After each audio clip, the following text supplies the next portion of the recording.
Avant la Réforme, les exemplaires de l'Écriture sainte étaient rares. Mais Dieu ne permit pas que sa parole disparût. Ce trésor ne devait pas rester enfoui.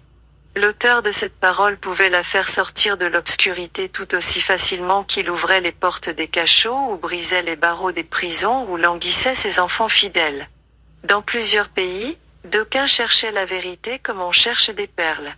Ils furent dirigés providentiellement vers l'Écriture sainte et ils en scrutèrent les pages avec le plus grand soin, bien décidés à y trouver la lumière. Ils parvinrent peu à peu à discerner de nombreuses vérités oubliées depuis longtemps. Devenus des messagers de Dieu, ces hommes s'efforcèrent de briser les chaînes de l'erreur et de la superstition. Ils invitaient les captifs à faire valoir leur droit à la liberté.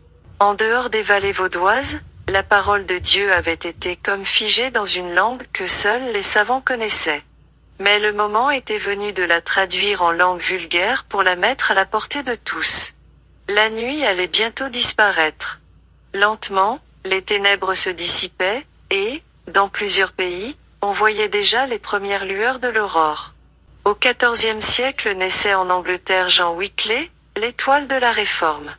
Son témoignage retentit non seulement en Grande-Bretagne, mais au sein de la chrétienté tout entière. Sa puissante protestation contre Rome ne devait jamais être oubliée. Ce fut le signal d'une lutte qui aboutit à l'émancipation des individus, des églises et des nations. Bien qu'ayant reçu une éducation libérale, Wycliffe regardait la crainte de Dieu comme le commencement de la sagesse.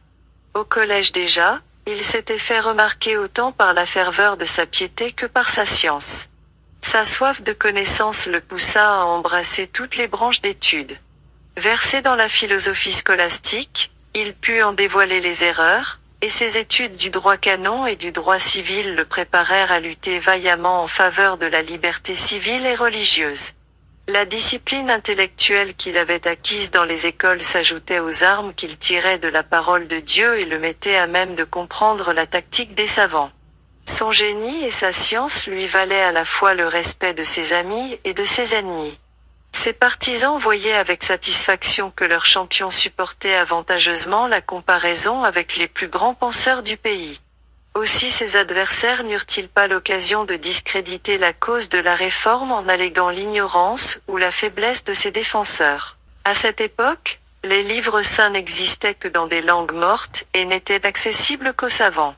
Mais certains d'entre eux avaient trouvé dans les Écritures la grande doctrine de la grâce de Dieu et l'avaient incorporée à leur enseignement. De là, elle s'était répandue au dehors, et plusieurs avaient été amenés à son